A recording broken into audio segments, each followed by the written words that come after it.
Hello दोस्तों, this is by Triloki India वाले। और दोस्तों यार, ये है हमारा सी प्लस प्लस का लेक्चर नंबर 23। इस लेक्चर से हम लोग शुरू करने वाले हैं ऑब्जेक्ट ओरिएंटेड प्रोग्रामिंग, जिसके लिए हमारा सी प्लस प्लस काफ़ी फेमस है।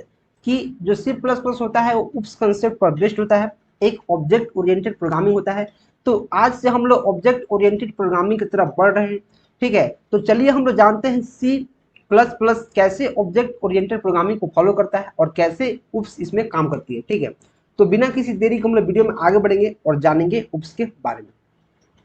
तो जैसे ही हम उप्स के बारे में पढ़ना शुरू करेंगे तो हम जानेंगे कि उप्स का पहले फुल फॉर्म क्या होता है और उप्स बेसिकली किससे किससे मिलकर बना होता है। ठीक है, तो जैसे आपको पता है उप्स का फुल फॉर्म क्या होता है। OOPs stand for object oriented programming. यहाँ तक तो आपको पता है कि ऑब्जेक्ट ओरिएंटेड प्रोग्रामिंग है। अभी ऑब्जेक्ट ओरिएंटेड से क्या मतलब है, मतलब क्या है ऑब्जेक्ट ओरिएंटेड से, इसके बारे में हम लोग थोड़ा नेक्स्ट में पढ़ेंगे। इसके बारे में हम लोग पढ़ेंगे थोड़ा देर से। पहले इसको मैं क्रॉस करता हूँ, आगे बढ़ता हूँ। Object oriented programming is about creating objects, object को क्रिएट करना, that contains both data and function. Data means जो डेटा मेंबर्स होते हैं, फंक्शन मीन्स जो मेंबर फंक्शन होते हैं, मीन्स कोई भी फील्ड्स, कोई भी वेरिएबल्स। फंक्शन मीन्स कोई भी फंक्शन, कोई भी मेथड्स जो हम क्लास के अंदर डिफाइन करते हैं। वैसे ही फीचर ऑफ उप्स देखते हैं पहले। क्या है, OOP is faster and easier to execute. OOP जो क्या है, फास्टर होता है और आसान होता है क्या करने में, एग्जीक्यूट करने में, कोई दिक्कत नहीं। OOP provides a clear structure of program, ये काफी इंपॉर्टेंट है। उप क्या करता है, प्रोग्राम के लिए एक क्लियर स्ट्रक्चर प्रोवाइड करता है। कैसे प्रोग्राम को काम करना है, कैसे क्या करना है, कैसे क्लास बनेगा, कैसे ऑब्जेक्ट बनेगा और कैसे हमारा प्रोग्राम बेसिकली फ्लो करेगा, ये हम समझ लिए। Coop makes it possible to create full reusable application with less code and shorter development time. Coop का यूज करके हम क्या कर सकते हैं, रीयूजेबल एप्लीकेशन बना सकते हैं। मीन्स ऐसा एप्लीकेशन जिसको हम लोग बार बार यूज कर सकते हैं, बार बार यूज कर सकते हैं, बहुत कम कोड का यूज करके और साथ ही साथ बहुत कम समय में। तो अभी हम लोग जानते हैं ऑब्जेक्ट ओरिएंटेड क्या है। ऑब्जेक्ट ओरिएंटेड कुछ नहीं है, इसमें क्या हम करते हैं, एक क्लास बनाते हैं, क्लास। और क्लास के बाद इसका मैं मेन फंक्शन में इसको क्या करता हूँ, इसका ऑब्जेक्ट बनाते हैं। जैसे क्लास हो गया, इसका ऑब्जेक्ट ओबीजे। तो कोई भी क्लास के अंदर जो मेंबर फंक्शन है या फिर जो डेटा मेंबर्स है, इसको यूज करने के लिए इस क्लास का हम ऑब्जेक्ट बनाते हैं, एक ऑब्जेक्ट इसका यूज करते हैं और इस क्लास के मेंबर्स फंक्शंस को और डेटा मेंबर्स क्या करते हैं, एक्सेस करते हैं, हम यूज कर पाते हैं। ठीक है, जैसे रियल लाइफ एग्जांपल लेते हैं, कोई क्लास। जैसे अगर हम क्लास कार की बात करें, कार की, तो कार एक क्या हो गया, एक पूरा क्लास हो गया। इसके अंदर बहुत टाइप का कार होता है, जैसे इसमें सुजुकी आता है, फिर इसमें नैनो आता है, फिर इसी में ऑडी आता है, फिर कार में ही क्या आता है, टोयोटा आता है, फिर कार में ही क्या आता है, हुंडई आता है। मतलब हम क्या समझ रहे हैं, मतलब हम समझ रहे हैं कि कार एक क्या है, एक ब्रह्मांड है। कार क्या है, एक क्लास का ब्रह्मांड है, मतलब बहुत बड़ा। और हम कार कह रहे हैं तो किसी एक कंपनी को नहीं कह रहे हैं। कार कह रहे हैं तो हम क्या कह रहे हैं कि जितने भी कंपनी के कार है सब कार उसके अंदर आ जाती है। सिर्फ अगर हम कार बोलते हैं तो क्या इसका मतलब है कि किसी भी कंपनी का कार हो सकता है। और ऑब्जेक्ट उसका क्या हो सकता है, उसके जितने भी टाइप्स के कार हैं, जितने भी कंपनी की अलग अलग कारें हैं, जैसे Audi, Toyota, Hyundai, BMW, Tesla, ये क्या हो गई, ये ऑब्जेक्ट्स हो गई। कार क्या है, हमारा मेन क्लास है और उसके जो सब पार्ट्स हैं उसको हम लोग क्या बोलते हैं, ऑब्जेक्ट बोलते हैं।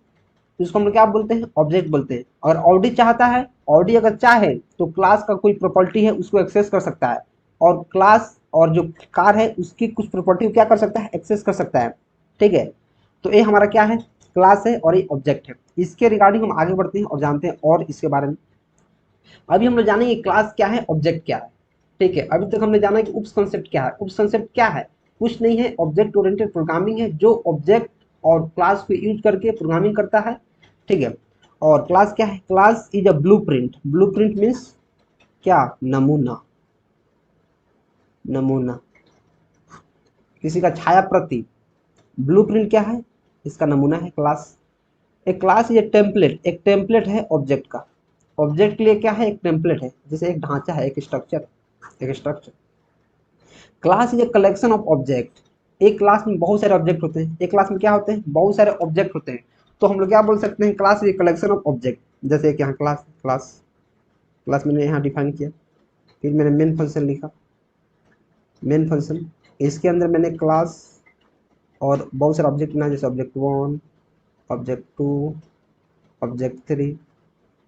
तो इसमें क्लास में क्या है, बहुत सारा ऑब्जेक्ट, बहुत सारा ऑब्जेक्ट, इसके कलेक्शन को हम क्या बोल सकते हैं, इसे कलेक्शन को हम लोग क्या बोल सकते हैं, क्लास बोल सकते हैं। कोई दिक्कत, कोई दिक्कत नहीं। When the individual objects are created, जब किसी एक ऑब्जेक्ट जैसे ओबीजे है, इसको हम क्रिएट कर रहे हैं, they inherit all the variables and functions from the class. तो इसके अंदर जितना भी वेरिएबल्स होगा, जैसे यहाँ इंट ए बी सी, या फिर कोई फंक्शन होगा एफ एन, कोई भी फंक्शन है, तो जो OB1 है, OB1 या फिर OB2 या फिर OB3, कितना भी हम ऑब्जेक्ट बनाएं, हर एक ऑब्जेक्ट इसके डेटा मेंबर्स को और मेंबर फंक्शन क्या कर सकता है, यूज कर सकता है। वहीं लिख रहा है when the individual objects are created, जब मैं कोई इंडिविजुअल ऑब्जेक्ट क्रिएट करता हूँ, they inherit all the variables and functions from the class. वे जितने भी वेरिएबल्स होते हैं, जितने भी फंक्शंस होते हैं किसी क्लास के, उस क्लास में अगर हम ऑब्जेक्ट बनाते हैं, तो सारा का सारा जो डेटा मेंबर से, मेंबर फंक्शन से, वेरिएबल से, कुछ भी है, उसको हमारा ऑब्जेक्ट क्या कर पाएगा, एक्सेस कर पाएगा। ठीक है। बाय डिफॉल्ट, डिफॉल्ट में क्या होता है, class is private in nature, मतलब क्लास में कोई भी हम चीज डिफाइन करते हैं, मेंबर फंक्शन या डेटा मेंबर्स, तो क्या होता है बाय डिफॉल्ट, वो क्या होता है, प्राइवेट होता है। Class keyword, class keyword is used to create a class, और क्लास को क्रिएट करने के लिए एक कीवर्ड चाहिए जिसका नाम क्या है, क्लास। कितना समझ में आ गया। और एक थोड़ा समझने की जरूरत है, class is private in nature means, जैसे मैंने यहाँ क्लास बनाया है और इंट ए बी सी लिख दिया है, तो ये हमारा जो डेटा मेंबर से क्या है, प्राइवेट है। क्या है, प्राइवेट। मीन्स इसको outside of the class, outside of the class, class के बाहर का कोई भी क्लास इसको यूज नहीं कर सकता है, उसी क्लास के अंदर इसको हम लोग यूज कर सकते हैं। अगर मैंने सिर्फ इतना लिख दिया तो आगे भी हम लोग पढ़ेंगे पब्लिक क्या होता है, प्रोटेक्टेड क्या होता है, उसको हम लोग आगे पढ़ेंगे। लेकिन अभी यहाँ क्या लिखा है, क्लास बाय डिफॉल्ट प्राइवेट होता है, तो इसको जानना काफी जरूरी है। क्लास क्या है, बाय डिफॉल्ट प्राइवेट होता है, मीन्स इसके डेटा मेंबर्स और मेंबर फंक्शंस को कोई भी दूसरा क्लास नहीं यूज कर सकता है। इस क्लास के अंदर यूज हो सकता है, इसके बाहर यूज नहीं हो सकता है। ठीक है, इतना समझ में आ गया। अब क्लास को कैसे डिक्लेयर करते हैं उसका सिंटैक्स हम देखेंगे। तो सबसे पहले हमें क्या चाहिए, एक क्लास कीवर्ड चाहिए, क्लास कीवर्ड लिखते हैं, फिर हम क्लास का नेम लिखते हैं, हमें जिस नाम से क्लास बनाना है, हम क्लास का जो भी नाम देना चाहते हैं वो यहाँ हम क्या करते हैं, लिखते हैं। जैसे मैं क्या करूँगा, एक क्लास बनाऊंगा तो क्लास कीवर्ड लिखूंगा और मेरा क्लास का नाम होगा माई क्लास। इसके बाद मैं कर्ली ब्रेसेस ओपन करूंगा और यहाँ कर्ली ब्रेसेस क्या कर दूंगा, क्लोज कर दूंगा। ठीक है। अगर मैं यहाँ लिखता हूँ जैसे इंट ए बराबर 10, बी बराबर 20, और फिर मैं पब्लिक पार्ट में जाऊंगा और कोई मैं यहाँ फंक्शन लिखूँ, जैसे यहाँ मैं इंट माई इंट बराबर 5। ठीक है। तो क्या हुआ, मैंने क्लास का पहले कीवर्ड लिखा, फिर क्लास का नाम मैंने क्या लिखा, माई क्लास, और उसके अंदर मैंने दो वेरिएबल को क्या किया है, डिक्लेयर किया है और इनिशियलाइज किया है, इंट ए और इंट बी। ये जो वेरिएबल है बाय डिफॉल्ट क्या है, प्राइवेट है, बाय डिफॉल्ट क्या है, प्राइवेट। और ये वेरिएबल जो है माई इंट क्या है, पब्लिक। ये पब्लिक हमको कैसे पता चला कि पब्लिक है, क्योंकि इसके आगे मैंने पब्लिक कीवर्ड यहाँ लगाया है, क्या लगा है, पब्लिक। तो क्या होगा, पब्लिक। अगर कीवर्ड पब्लिक कीवर्ड लगाने के बाद हम कोई भी एलिमेंट लिखते हैं, कुछ भी लिखते हैं, तो सारा का सारा पब्लिक है। अगर उसके ऊपर लिखते हैं या फिर कोई भी कीवर्ड हम नहीं लिखते हैं और ऐसे ही वेरिएबल को या फंक्शंस को हम डिक्लेयर कर देते हैं, तो क्या होता है, हमारा प्राइवेट होता है। क्यों, क्योंकि क्लास जो हमारा है प्राइवेट होता है नेचर में। बाय डिफॉल्ट क्लास क्या होता है, प्राइवेट इन नेचर। जैसे मैंने यहाँ बताया कि क्लास क्या है, प्राइवेट होता है। बाय डिफॉल्ट क्लास क्या होता है, प्राइवेट होता है। तो जो इंट ए है और इंट बी है, ये क्या है, प्राइवेट इन नेचर है। लेकिन इंट माई इंट क्या है, पब्लिक है। क्यों, क्योंकि मैंने यहाँ पब्लिक कीवर्ड लगाया हुआ है। और पब्लिक क्या है, एक्सेस स्पेसिफायर है। प्राइवेट क्या है, एक्सेस स्पेसिफायर है। इससे पता चलता है कि कौन सा वेरिएबल कहाँ कहाँ तक एक्सेस हो सकता है। इसका नाम क्या है, एक्सेस स्पेसिफायर। इससे क्या पता चलता है कि कौन सा एलिमेंट, कौन सा वेरिएबल और कौन सा मेंबर फंक्शन, डेटा मेंबर्स, कुछ भी कह लो, वो कहाँ तक एक्सेस होगा। ठीक है, उसको क्या बोलते हैं, एक्सेस स्पेसिफायर। इसके बारे में हम लोग आगे वीडियो में पढ़ेंगे काफी डिटेल में। ठीक है, अभी आप इतना जाने। जैसे यहाँ क्या लिखा है, पब्लिक, पब्लिक लिखा है, जिसको क्या बोलते हैं, एक्सेस स्पेसिफायर, कोई दिक्कत नहीं। इंट माई इंट, इसको क्या बोलते हैं, एट्रीब्यूट या फिर वेरिएबल बोलते हैं। स्ट्रिंग को क्या बोलते हैं, इसको भी एट्रीब्यूट या वेरिएबल बोलते हैं। ठीक है, इतना समझ में आ गया। अगर पब्लिक के ऊपर मैं कुछ डिफाइन करता हूँ, जैसे इंट एक्स बराबर 5, तो ये हमारा क्या है, ये प्राइवेट है। ये क्या है, हमारा प्राइवेट है। और पब्लिक पार्ट में कोई भी डिफाइन करते हैं तो क्या है, पब्लिक है। इसको क्लास के अंदर दूसरा क्लास भी इसको यूज कर सकता है। लेकिन जो प्राइवेट मेंबर है इंट एक्स बराबर 5, इसको सिर्फ इसी क्लास के अंदर हम क्या कर सकते हैं, यूज कर सकते हैं। अभी हम लोग आगे बढ़ते हैं और भी इसके बारे में जानते हैं, ठीक है। उससे पहले मैं एक बार थोड़ा सा पीछे जाऊंगा और आपको बताऊंगा ऑब्जेक्ट क्या होता है। जैसे ऑब्जेक्ट मैंने आपको बताया है कि क्लास कीवर्ड यूज करो और कोई भी यहाँ ऑब्जेक्ट बना सकते हो, तो इस तरह ऑब्जेक्ट बनता है, ठीक है। हो गया, आगे बढ़ेंगे और अब जानेंगे पिलर्स ऑफ उप। जो उप्स कंसेप्ट होता है जिसको काफी बार पूछा जाता है आपके एग्जाम में, और हर एक इंटरव्यू में, जितना भी सर्विस बेस्ड कंपनी का इंटरव्यू होता है, जैसे TCS, Infosys, Capgemini, Tech Mahindra, IBM, Accenture, जितना भी सर्विस बेस्ड कंपनी का इंटरव्यू होता है और जितना भी प्रोडक्ट बेस्ड कंपनी का इंटरव्यू होता है, सारा का सारा इंटरव्यू में आपको पिलर्स ऑफ उप्स पूछा ही जाता है, क्योंकि बहुत इंपॉर्टेंट है, रियल लाइफ में इसका काफी यूज है। तो जो उप्स के पिलर्स होते हैं कितना होते हैं, 4 होते हैं। Polymorphism, inheritance, abstraction, encapsulation. अभी आपको ये नाम सुनकर काफी भयानक लग रहा होगा कि क्या है इतना भारी भारी नाम। तो मैं कहूंगा आप वीडियो को अंत तक देखते रहो और इसका दूसरा तीसरा पार्ट सारा देखो, आपको सारा का सारा नाम से प्यार हो जाएगा हमेशा के लिए। और सबसे पहले हमारा आता है क्लास और ऑब्जेक्ट्स, ये भी हमारा आता है उसमें, क्योंकि इसी पर सारा कुछ आधारित है। और ये है पॉलीमॉर्फिज्म, इनहेरिटेंस, एब्स्ट्रैक्शन, इनकैप्सुलेशन। अभी आपको सिर्फ इसका नाम याद करना है कि पिलर्स ऑफ उप्स क्या होते हैं। हर एक टॉपिक पर हमने एक अलग अलग वीडियो बनाऊंगा, हर एक टॉपिक पर एक अलग अलग वीडियो होगा, ठीक है, जिसमें आपको सिर्फ इसी के बारे में बताया जाएगा। एक वीडियो सिर्फ पॉलीमॉर्फिज्म के ऊपर होगा, जिसमें पॉलीमॉर्फिज्म का सारा चीर हरण किया जाएगा। वैसे ही इनहेरिटेंस, वैसे ही एब्स्ट्रैक्शन और वैसे ही इनकैप्सुलेशन, हर एक टॉपिक पर एक तगड़ा वीडियो होगा, ठीक है। तो फिलहाल आपको क्या करना है, आपको कॉपी में इतना लिख लेना है और वीडियो को शेयर करते रहना है। वीडियो को शेयर करते रहिए, प्लीज लाइक करते रहिए, काफी फर्स्ट लग रही है वीडियो को बनाने में, तो प्लीज आप शेयर करते रहिए और आपका हेल्प हो रहा है तो दूसरों को भी इसको पढ़ने का मौका दो यार।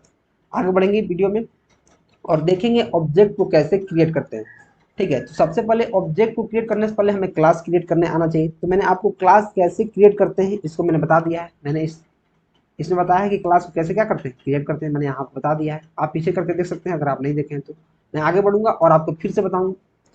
ऑब्जेक्ट को क्रिएट करने से पहले हमें क्लास क्रिएट करने आना चाहिए। तो क्लास को हम कैसे क्रिएट करते हैं, मुझे काफ़ी आसानी से हो जाता है। मैं क्लास कीवर्ड लिखता हूँ और क्लास का नाम यहाँ जैसे माई क्लास में लिखूंगा और कर्ली ब्रेसेस दूंगा और यहाँ लिखूंगा क्या, कोई वेरिएबल बनाऊंगा जैसे इंट ए, और मैं यहाँ पब्लिक पार्टिक बनाऊंगा और इसमें मैं एक फंक्शन बना दूंगा जैसे void fun, इतना मैंने बना दिया। अब मैं इंट मेन फंक्शन बनाऊंगा और मैं क्या करूंगा, क्लास का ऑब्जेक्ट बनाऊंगा। तो क्लास का ऑब्जेक्ट बनाने के क्या करते हैं, देखिए क्लास का ऑब्जेक्ट कैसे बनाते हैं, क्लास का नेम लिखते हैं माई क्लास और फॉलोड बाई ऑब्जेक्ट का आप जो नाम देना चाहते हैं। तो मैं क्या लिखूंगा, obj1, obj2, आप जितना चाहें उतना लिख सकते हैं। और उसके बाद आप क्या कर सकते हैं, इस obj1.fun को कॉल कर सकते हैं। इसके अंदर कुछ बॉडी में लिख दूंगा। तो ऑब्जेक्ट कैसे क्रिएट किया जाता है, ऑब्जेक्ट को क्रिएट करने के लिए कुछ नहीं किया जाता है, लिखा जाता है क्लास नेम और ऑब्जेक्ट का name, object name followed bye semicolon. किसी भी क्लास नेम को लिखने के बाद एक ऑब्जेक्ट बनाया जाता है, जो नाम हम लिख देंगे उसी नाम का हमारा क्या हो जाएगा, ऑब्जेक्ट बन जाएगा। तो काफी आसान है क्रिएटिंग एन ऑब्जेक्ट। मैं इसका थ्योरी पढ़ता हूँ क्या है। Object is an instance of A class. Object क्या है, क्लास का एक इंस्टेंस है। क्लास क्या है, ए है क्लास नेम, इसका एक इंस्टेंस क्या है, object. When a class define, जब भी हम क्लास को क्या करते हैं, डिफाइन करते हैं। नो मेमोरी इज एलोकेटेड, जैसे अगर मानिए यहाँ हमारा मेमोरी है और कोई हम क्लास यहाँ बना रहे हैं तो थोड़ा सा भी मेमोरी नहीं लेगा, ये मेमोरी लेगा ही नहीं, मेमोरी नहीं लेगा, ठीक है, मेमोरी नहीं लेगा, यही कह रहा। बट व्हेन इट इज इंस्टेंशिएटेड, लेकिन इंस्टेंशिएटेड मतलब क्या, जब हम इसका ऑब्जेक्ट बनाते हैं, जब इसका हम ऑब्जेक्ट बनाते हैं, मेमोरी इज एलोकेटेड, जैसे हम इसका ऑब्जेक्ट बनाए मेमोरी यहाँ कुछ छींक लेगा, कुछ मेमोरी यहाँ ले लेगा, जैसे प्लेट से इतना जगह ले लिया। Object is created from the class, ये तो हमको पता है कि ऑब्जेक्ट जो होता है, ऑब्जेक्ट वो क्लास का यूज करके ही बनाते हैं। अगर क्लास नहीं है तो फिर ऑब्जेक्ट नहीं बन पाएगा, क्लास नहीं है तो क्या होगा, ऑब्जेक्ट बन ही नहीं पाएगा। इतना मुझे समझ में आ गया। क्यों समझ में आया, क्योंकि यहाँ क्रिएटिंग ऑब्जेक्ट में यहाँ लिखा गया है कि object is created from class. जो ऑब्जेक्ट होता है क्लास का यूज करके उसको हम क्या करते हैं, बनाते हैं।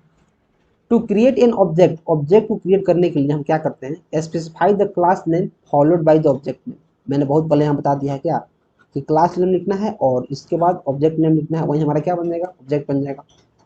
ठीक है। To access class attributes, methods और वेरिएबल्स, जो क्लास के अंदर मेथड्स होते हैं या वेरिएबल्स होते हैं, जैसे मेथड्स ये हमारा वेरिएबल्स हो गया, ये मेथड्स हो गया, इसको हम क्या बोलते हैं, एट्रीब्यूट्स बोलते हैं। क्या बोलते हैं इन दोनों को, इन दोनों को एट्रीब्यूट्स बोलते हैं। समझ में आ गया। यूज द डॉट ऑपरेटर, इसको एक्सेस करने के लिए डॉट ऑपरेटर का यूज किया जाता है, जो मैंने यहाँ डॉट यहाँ करके बताया है। यहाँ देखिए obj1 डॉट fn, ये क्या है, डॉट ऑपरेटर। क्लास के जो वेरिएबल्स होते हैं या फिर मेथड्स होते हैं उनको यूज करने के लिए, उनको एक्सेस करने के लिए क्या करना पड़ता है, डॉट ऑपरेटर का यूज करना पड़ता है। मैं चलूंगा आपको क्लास बना के दिखाऊंगा प्रोग्राम के थ्रू, तो आपको जो चीज़ें हैं काफ़ी आसानी से समझ में आना शुरू हो जाएंगी और आप क्लास बनाना सीख जाएंगे, ऑब्जेक्ट बनाना सीख जाएंगे, और कैसे ऑब्जेक्ट में वैल्यू इनिशियलाइज करते हैं आप वो भी सीख जाएंगे, और कैसे मेथड को कॉल करते हैं ऑब्जेक्ट के थ्रू वो भी आप सीख जाएंगे। ठीक है, तो इसी के साथ वीडियो हम आगे बढ़ेंगे और देखेंगे क्लास के मेथड्स के बारे में। क्लास के किसके बारे में, मेथड्स के बारे में। लेकिन क्लास के मेथड्स के बारे में जानने से पहले मैं क्लास की थोड़ा सा बता दूंगा, किसके, क्लास के वेरिएबल्स के बारे में। जैसे आप यहाँ क्लास कीवर्ड लिख दिए, क्लास बना रहे हैं, यहाँ क्या बना रहे हैं, माई क्लास। यहाँ आप लिख रहे हैं इंट ए, या फिर आप लिख रहे हैं यहाँ स्ट्रिंग नेम, और फिर आप यहाँ पब्लिक पार्ट बना रहे हैं, पब्लिक। यहाँ क्या लिख रहे हैं, वॉइड फंक्शन, इसमें कुछ कोड लिख रहे हैं, और यहाँ क्लास को क्या कर रहे हैं, बंद कर रहे हैं। इतना समझ में आ गया। ये हमारा क्लास कीवर्ड है और ये माई क्लास हमारा क्लास है। ठीक है, ये हमारा क्या है, इंट ए और स्ट्रिंग नेम, यही जो हमारा क्या है, वेरिएबल है। क्लास का क्या है, वेरिएबल। इसको डेटा मेंबर्स बोलते हैं, वेरिएबल्स या फिर डेटा मेंबर्स। डेटा मेंबर्स और क्लास वेरिएबल। और क्लास मेथड्स क्या है, जो क्लास के अंदर जो मेथड, जो क्लास के अंदर जैसे वॉइड फॉन्ट क्या है, मेथड। मेथड मीन्स फंक्शन, इसको क्या बोलते हैं, क्लास का मेथड। क्लास का क्या बोलेंगे इसको, क्लास का मेथड्स बोलेंगे। इतना समझ में आ गया। क्लास मेथड्स क्या है, इतना समझ में आया। देखिए अब यहाँ क्या लिखा है, methods are functions that belong to class. Methods क्या है, फंक्शंस होते हैं जो क्लास से बिलोंग करते हैं, जो क्लास से बिलोंग कर रहा है, यहाँ कोई दिक्कत नहीं। There are two ways to define functions that belong to class. दो तरीका होते हैं किसको, उस फंक्शन को डिफाइन करने का जो क्लास से बिलोंग करता है। एक तो आप इनसाइड क्लास डेफिनेशन, क्लास के अंदर ही लिख दो, या फिर आप क्लास के अंदर उसको डिफाइन करो। दो तरीका होता है। जैसे यहाँ क्या किया गया है, क्लास के अंदर किया गया है, क्लास क्या किया गया है, अंदर। इतना समझ में आया। We can also access methods by using dot operator, जो हमने प्रीवियस स्लाइड में भी देखा है कि डॉट ऑपरेटर का यूज करके हम मेथड्स को क्या करते हैं, कॉल करते हैं। इतना समझ में आया। इन सारी चीज़ों को आपको कॉपी में लिखते जाना है। आपको लगेगा कि अभी मैं आपको समझा रहा हूँ और आपको समझ में आ पा रहा है, लेकिन बाद में जब आप बहुत दिन बाद फिर आप देखेंगे तो आपको समझ में नहीं आएगा, फिर आपको चीज़ें नया लगेंगी और शुरू से सीखना पड़ जाएगा। इसलिए मैं क्या कर रहा हूँ, आप वीडियो को रोकते रहो, इसको लिखते रहो, चीज़ों को एक्सप्लेन करते रहो, पढ़ते रहो, क्योंकि यार ऐसा नहीं करोगे तो फिर दिक्कत हो जाएगा। मैं तो यही कहूँगा कि आप प्लेलिस्ट को एक्सेस कर लो और लाइन बाई लाइन वीडियो को देखो। हम लोग C++ के लेक्चर में काफ़ी आगे आ चुके हैं, हमारा लेक्चर नंबर 23 या 24 है शायद, तो हम लोग काफ़ी लेक्चर कर चुके हैं। सारा को आप पढ़िएगा तो काफ़ी अच्छे से आप चीज़ों को कर पाइएगा, इस बात की गारंटी मैं आपको दे रहा हूँ। तो प्लीज़ एक्सेस करते रहो, आगे बढ़ते रहो और चिल मारते रहो यार। इनसाइड क्लास डेफिनेशन, इनसाइड क्या, क्लास डेफिनेशन। दो तरीका होता है। इसमें क्या करते हैं, एक क्लास बनाते हैं और कुछ वेरिएबल उसका उसका पब्लिक एक्सेस स्पेसिफायर है, उसके अंदर क्या कर दिए, फंक्शन कर दिए। सेम से वही किए हैं, क्लास बनाए हैं और पब्लिक किए हैं और एक फंक्शन बना दिए हैं। इसको क्या बोलते हैं, method definition inside a class. जो मैं यहाँ डिफाइन किया हूँ इसको क्या बोलते हैं, method definition inside the class. समझ में आया। वैसे ही इंट मेन लिखेंगे, एक क्लास का नाम जो ए है उसका ऑब्जेक्ट है, और ऑब्जेक्ट का यूज करके हम सम जो इसका मेथड है उसको कॉल किए हैं और रिटर्न 0 किए। समझ में आ गया। समझ में नहीं आया तो वीडियो को पीछे कीजिए और देखिए, 2 बार देखिए, 3 बार देखिए और समझिए। ठीक है। और है आउटसाइड क्लास डेफिनेशन एग्जांपल, वो था हमारा इनसाइड। आउटसाइड में कैसे करते हैं, बेसिकली ये आपसे नहीं पूछा जाता है, लेकिन मैं आपको बता देता हूँ आउटसाइड कैसे होता है। देखिए क्लास ए, क्या करना पड़ता है, एक क्लास ए डिफाइन कर दिए, उसके अंदर पब्लिक एक्सेस स्पेसिफायर आप लिख दिए और इसके अंदर कोई फंक्शन बना दिए। ठीक है। उस फंक्शन को आपको क्लास के बाहर डिफाइन करना है, ठीक है। फंक्शन क्लास क्या करना है, बाहर। तो आपको क्या करना है, वाइड ए करना है, वाइड और क्लास का नेम, और ये हमारा स्कोप रिजोल्यूशन ऑपरेटर क्या है, इसको मैं यहाँ लिख दूंगा, डबल कॉलन रहता है, इसको क्या बोलते हैं, स्कोप रिजोल्यूशन ऑपरेटर इसको बोलते हैं। इतना समझ में आ गया। और इसके बाद जो हमारा फंक्शन है उसी को यहाँ क्या करते हैं, लिख देते हैं, और इसके अंदर इसका क्या लिखते हैं, डेफिनेशन लिखते हैं। डेफिनेशन बोलो या फिर आप क्या बोल सकते हैं, इसको बॉडी बोल सकते हैं, डेफिनेशन लिखते हैं। और फिर हमारा मेन फंक्शन रहता है और सारा का सारा वैसे ही रहता है। इसमें क्या डिफरेंस है आउटसाइड द क्लास में, कि सिर्फ मुझे वाइड और क्लास का नेम लिखना पड़ता है और स्कोप रिजोल्यूशन ऑपरेटर का यूज करके उस फंक्शन का नाम। इतना समझ में आया। इतना समझ में आया तो मैं चलूंगा अपने देव सी प्लस प्लस कंपाइलर में, और आपको क्लास कैसे क्रिएट करते हैं, कैसे ऑब्जेक्ट क्रिएट करते हैं, और कैसे ऑब्जेक्ट का यूज करके हम किसी मेंबर फंक्शन को एक्सेस कर सकते हैं, इसके बारे में हम पढ़ेंगे और आपको बताएंगे, ठीक है। तो मैं चलता हूँ और देव सी प्लस प्लस कंपाइलर में, और आपको क्लास क्रिएट करके ऑब्जेक्ट क्रिएट करके क्या करता हूँ, दिखा देता हूँ कि कैसे होता है। तो मैं यहाँ चलूंगा और यहाँ प्रेस करूंगा क्या, Ctrl+N, और यहाँ लिखूंगा क्लास एंड ऑब्जेक्ट। इतना समझ में आया। इतना जब समझ में आ गया तो मैं क्या करूँगा, मैं क्लास बनाना शुरू करूँगा। और उससे पहले आपको क्या करना पड़ेगा, उससे पहले आपको जो हेडर फाइल है इंपोर्ट करने के लिए, वो तो आपको करना ही करना है, क्योंकि सी प्लस प्लस का स्ट्रक्चर ही है कि आपको हेडर फाइल पहले क्या करना पड़ेगा, इंपोर्ट करना पड़ेगा। तो मैं क्या लिखूंगा, हैश इंक्लूड आयोस्ट्रीम, फिर मैं क्या लिखूंगा, यूजिंग नेम स्पेस स्टैंडर्ड, और यहाँ बनाऊंगा मैं क्लास। उससे पहले मैं मेन फंक्शन लिख ही लेता हूँ, ताकि आपको चीज़ें काफ़ी क्रिस्टल क्लियर लगे और लगे कि मैं कुछ नया चीज़ नहीं पढ़ रहा हूँ, उसी को मैं पढ़ रहा हूँ। क्योंकि एक बार आप नया चीज़ देखेंगे तो फिर आप डर जाएंगे, अगर आप बिगिनर हैं, आपको पता नहीं है तो। और इसके बाद मैं क्या जाऊँगा, आगे जाऊँगा, और आगे जाने के बाद using name space standard class में क्या बनाऊंगा, एक क्लास बनाऊंगा। क्या करूँगा, मैं क्लास बनाऊँ। तो क्लास बनाने के लिए मुझे क्लास कीवर्ड का यूज करना पड़ता है। क्लास जैसे मैं बनाऊंगा माई क्लास, मैं क्या करूँगा, माई क्लास लिखूंगा, और इसके बाद मैं क्या दूंगा, इसके बाद मैं क्या दूंगा, करली ब्रेसेस दूंगा। और इसमें मुझे क्या करना है, जैसे मुझे वेरिएबल कुछ करना है, इंट ए इक्वल टू, यहाँ 10 लिखा गया, और मैं क्या करूँगा, पब्लिक पार्ट बनाऊंगा, पब्लिक पार्ट, और यहाँ कॉलन। पब्लिक लिखने के बाद हमें क्या लिखना पड़ता है, कॉलन। पब्लिक क्या है, एक्सेस स्पेसिफायर है, इसको लिखेंगे। फिर इंट एज डिक्लेयर करेंगे। वैसे ही क्या करेंगे, स्ट्रिंग लेंगे और यहाँ क्या करेंगे, नेम ले लेंगे, इसमें नेम इतना ले लिए। और क्लास को बंद करने के लिए यहाँ जो करली ब्रेसेस रहता है उसके बाद हम क्या लिखते हैं, सेमीकोलन लिखते हैं। इतना मैंने लिख दिया। इतना मैंने क्या किया, इतना मैंने क्या किया, इतना मैंने लिख दिया। अब इतना लिखने के बाद मैं क्या करूँगा, आऊँगा मेन फंक्शन में और क्लास का ऑब्जेक्ट बनाऊंगा। तो क्लास का ऑब्जेक्ट बनाने के लिए मुझे सबसे पहले क्लास का नेम लिखना पड़ता है। तो मैं लिखूंगा क्या, माई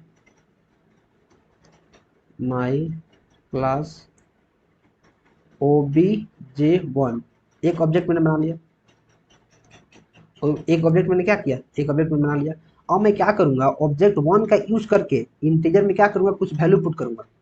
तो मैं लिखूंगा यहाँ OBJ1 डॉट। जैसे मैं डॉट क्लिक करूंगा, देखिए मुझे सजेस्ट करने लगा कि इंट एज या फिर नेम। तो मैं पहले एज पर क्लिक करूंगा और यहाँ मैं क्या करूंगा, कुछ वैल्यू जैसे पुट कर दूंगा 15। और वैसे ही OBJ1 का ही यूज करके मैं क्या करूंगा, स्ट्रिंग नेम, नेम में कुछ इंटर कर दूंगा। लेट्स से क्या, स्ट्रिंग है तो मुझे स्ट्रिंग इसमें लगाना पड़ेगा, और TRILOK। जो डबल कोटेशन के अंदर हम कोई भी चीज़ लिखते हैं वो क्या होता है, हमारा स्ट्रिंग होता है। वह एज इट इज हमारा क्या होता है, प्रिंट हो जाता है। इतना मैंने लिख दिया। अब मैं इसको प्रिंट कर रहा था, मैं क्या लिखूंगा, सी आउट, सी आउट, और यहाँ लिख दूंगा क्या, एज। और एज के बाद मैं क्या करूँगा, OBJ1 dot dot as, as को मैं प्रिंट कर दूंगा। फिर मैं नीचे आऊँगा और क्या करूँगा, और मैं नीचे आऊँगा और किसको प्रिंट करूँगा, नेम को। तो नीचे आऊँगा और यहाँ क्या लिखूँगा, नेम, NAME, नेम, और जाऊँगा यहाँ OBJ1 डॉट नेम, और क्या करूँगा, यहाँ एंडल लिखूँगा, एंडल। इसको कंट्रोल प्लस एस क्लिक करूँगा, सेव करूँगा और यहाँ लिख दूंगा CASS.P सेव करूँगा और क्या करूँगा, इसको क्या करूँगा, एक बार के लिए रन करूँगा। और जैसे ही मैं रन करूँगा तो आपको दिख रहा होगा स्क्रीन पर क्या, एज और 15 और त्रिलोकी कितना दिख रहा है। इसमें कुछ बड़ा काम नहीं हुआ है, इसमें क्या हुआ है मैं बताऊँगा। देखिए मैंने क्या किया, मैंने एक क्लास कीवर्ड का यूज करके एक क्लास बनाया है माई क्लास। उसमें मैंने एक वेरिएबल लिखा है इंट a इक्वल टू 10, जो हमारा क्या है बाय डिफॉल्ट प्राइवेट है। बाय डिफॉल्ट क्या है, प्राइवेट है। इसको दूसरा क्लास यूज नहीं कर सकता है। हम लोग आगे बढ़ेंगे जब इनहेरिटेंस पढ़ेंगे और जब डबल क्लास का कॉन्सेप्ट पढ़ेंगे तब हम लोग जानेंगे कि कैसे ये प्राइवेट है और क्यों उसमें एक्सेस नहीं हो पा रहा। फिर मैंने एक पब्लिक बनाया है, ये क्या है, पब्लिक एक्सेस स्पेसिफायर है। तो मैं यहाँ लिख दूंगा क्या, एक्सेस स्पेसिफायर। इंट एज क्या है, एक वेरिएबल है। स्ट्रिंग नेम क्या है, एक वेरिएबल है, स्ट्रिंग डेटा टाइप, ठीक है। इंट मेन क्या है, मेन फंक्शन, यहीं से हमारा प्रोग्राम क्या होता है, एग्जीक्यूट होना शुरू होता है। माई क्लास क्या है, हमारा क्लास का नेम है। इसी का यूज करके हम क्या करते हैं, ऑब्जेक्ट बनाते हैं। OBJ1 क्या है, OBJ1 हमारा ऑब्जेक्ट है। आप वीडियो को रोक रोक के लिखते चलो, OBJ1 क्या है, ऑब्जेक्ट है। और इसी ऑब्जेक्ट का यूज करके हम क्या किए हैं, OB1 means OB1 dot age. OB1 dot age को तुम कितना कर दो, 15 कर दो। उसमें 15 वैल्यू क्या कर दो, असाइन कर दो। इस क्लास का जो ऑब्जेक्ट है OB1, इसका मैं यूज किया और क्या बोला हूँ, तो OB1 डॉट एज तुम कितना कर दो, इसमें 15 कर दो, ठीक है। OBJ1 डॉट नेम कितना कर दो, त्रिलोकी कर दो, इसमें भर दो। और इसी को तुम क्या कर दो, प्रिंट कर दो। ये हमारा क्या है, क्लास एंड ऑब्जेक्ट का एग्जांपल है। ऑब्जेक्ट कैसे क्रिएट करते हैं, क्लास नेम और उसके ऑब्जेक्ट का नेम। क्लास कैसे क्रिएट करते हैं, क्लास कीवर्ड और उसका क्या, क्लास का नेम। समझ में आया, इतना समझ में आ गया। मैं एक चीज़ यहाँ और कर सकता हूँ, मैं क्या कर सकता हूँ, इसका यूज करके एक मेथड को कॉल कर सकता हूँ। जिसमें यहाँ जाऊँगा पब्लिक पार्ट में और एक यहाँ मेथड बना लूँगा, जैसे वाइट FUN बनाऊँगा और यहाँ क्या लिखूँगा, सी आउट दिस लिख दूंगा और क्या कर दूंगा, हैंडल कर दूंगा। ये हमारा क्या है, मेथड है। ये हमारा क्या है, फन मेथड है। इस मेथड को मैं ऑब्जेक्ट के थ्रू कॉल कर सकता हूँ। मैं क्या लिखूंगा, यहाँ नीचे जाऊँगा और इतना करने के बाद मैं यहाँ लिख दूंगा, मैं यहाँ डायरेक्ट FUN को कॉल कर लूँगा। तो मैं क्या लिखूंगा, OBJ1 डॉट, यहाँ देखिए फन भी आ गया, पब्लिक मेथड है, इस पर क्लिक करूँगा और कॉल हो गया। इसके बाद मैं क्या करूँगा, यहाँ एक सेमी कॉलन लगा दूंगा और थोड़ा सा इसको छोट करूँगा ताकि आपको दिख पाए। कंट्रोल पे एस करूँगा। अब देखिए जैसे इन दोनों प्रिंट होगा और यहाँ कंट्रोल ट्रांसफर होगा, OBJ1 डॉट फोन, तो OBJ1 ये है। इसके बाद फोन आएगा तो फोन हमारा यहाँ देखेगा, तो फोन जैसे यहाँ देखिए कंट्रोल ट्रांसफर कहाँ होगा, यहाँ FUN पर। और इसके अंदर जो कोड होगा हमारा क्या होगा, प्रिंट हो जाएगा। मैं कंट्रोल पे एस कर दिया हूँ, मैं इसको रन करूँगा और जैसे ही मैं रन करूँगा तो देखिए आपके पास आउटपुट आपके सामने है। आउटपुट क्या है, आपके सामने है, एज 15, नेम त्रिलोकी और मैसेज दिस। तो ये रहा सारा का सारा प्रोसेस, क्लास कैसे बनाते हैं, कैसे ऑब्जेक्ट क्रिएट करते हैं, कैसे ऑब्जेक्ट का यूज करके उसमें वैल्यू पुट करते हैं और ऑब्जेक्ट का यूज करके हम क्या करते हैं, मेथड को क्या करते हैं, मेथड को कॉल करते हैं। सारा का सारा प्रोसेस मैंने बता दिया है। इसके रिगार्डिंग अगर कोई भी डाउट रह जाता है तो आप प्लीज़ कमेंट करें, आपके कमेंट को काफ़ी अच्छे से सॉल्व किया जाएगा। मुझे नहीं लगता है कोई डाउट रहने वाला है। अगर कोई डाउट रह जाता है तो प्लीज़ आप कमेंट करें और इसी बात पर आप वीडियो क्या करें, वीडियो को शेयर कर दें, वीडियो को शेयर कर देना है। मैं तो कहता हूँ कि प्ले लिस्ट को आप एक्सेस कर लीजिए, प्ले लिस्ट को आप लाइन से देखिए और इस प्ले लिस्ट का लिंक ही शेयर कर दीजिए। C++ जो भी बच्चे पढ़ना चाहते हैं आपके कॉलेज में, आपकी यूनिवर्सिटी में या फिर आपके घर में कोई पढ़ना चाहता है, आप उसको शेयर कर सकते हैं। काफ़ी हेल्प हो जाएगा उसका और साथ ही साथ मेरा भी। मुझे आपसे कुछ नहीं चाहिए, बस अपना प्यार बनाए रखिए और पोस्ट को शेयर करते रहिए, पढ़ते रहिए, लाइफ कुछ करते रहिए। चलिए मिलकर आगे बढ़ते हैं। Till then keep supporting and keep exploring.